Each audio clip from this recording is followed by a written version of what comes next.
Next.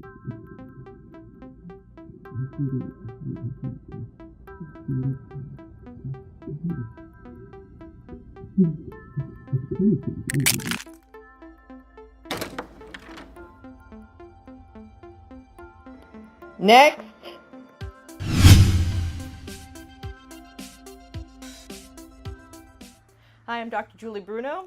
Hi, I'm Hollis Silverman. And today we're going to talk about the Marchman Act. The Marchman Act was passed in 1993, and it was based on the premise that people with substance abuse disorders needed to be involuntary or voluntarily committed for a period of time if their life got so out of hand that their substance abuse was at risk of causing them to harm themselves or possibly others, and since it's adults, maybe their children and extended family.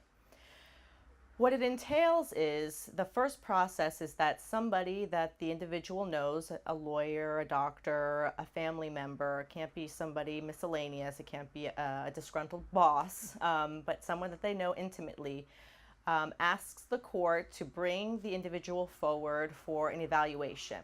If the court deems that the individual is at risk, they will make the individual get an assessment within 5 business days. After 5 business days, if the individual has not been able to get an assessment from a qualified professional like an MCAT or another CAP or a PsyD, they get an extra 7 days to complete the assessment.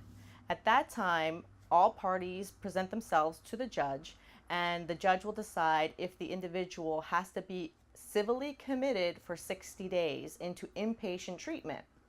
Now, the individual at this time is very irate and upset and mad that their freedom is being taken away from them. But remember, it's at this point the individual's life has become so erratic and in disarray that they need to be committed. It's very similar to a Baker Act, but much longer because we're talking about extinguishing substance abuse. We're not talking about suicidal ideation that comes in and out and can be passive or active any moment of the day. So after 60 days, the individual will then present himself again to the judge. At this point, the person that brought forth the Marchman Act can ask for it to be extended for another 60 days. That's an entire 120 days that an individual can be committed for treatment.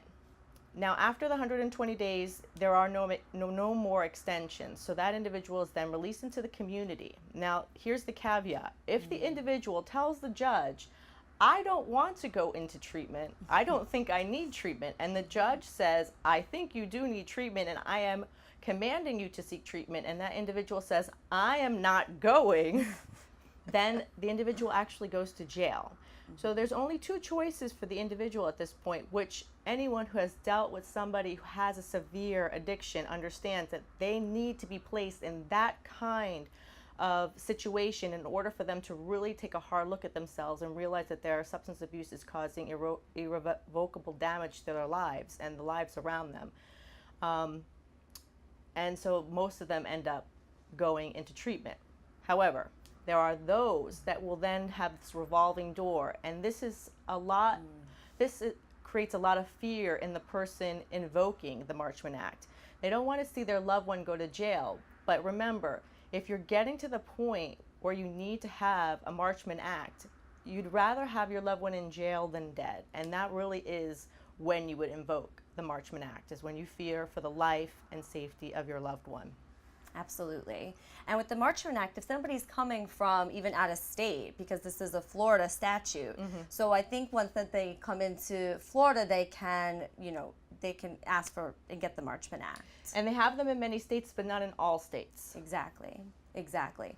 And there's a process. So obviously 30 days of inpatient treatment probably isn't going to be as helpful to somebody as opposed to 120 days in inpatient treatment, as well as throughout a step-down program. So if an individual with a substance abuse issue goes into inpatient treatment and then goes to a partial hospitalization program, which is also known as the PHP, right, and then an intensive outpatient program, which is an intensive outpatient program, that 120 days can be completely and utterly helpful for somebody with a substance abuse issue. It can help their social functioning, their occupational functioning, their emotional, mental, physical well-being in every way. 120 days can really save somebody's life and also help all the family members that are involved with that individual, because as we know, in substance abuse, not only does it just affect that individual, but it also affects everybody around that individual. And when you're dealing with someone with a substance abuse problem, please just take a deep breath. Realize that this is a chronic disorder and that they may go in and out of treatment. Don't give up on them. And eventually, with a little luck and a little hard work, they'll figure it out and they'll return to the old version of who they were will return to and be a lot happier and healthier. Absolutely. Well, thank you. I'm Dr. Julie Bruno. I'm Hollis Silverman. Stay tuned for more information. Goodbye. Bye.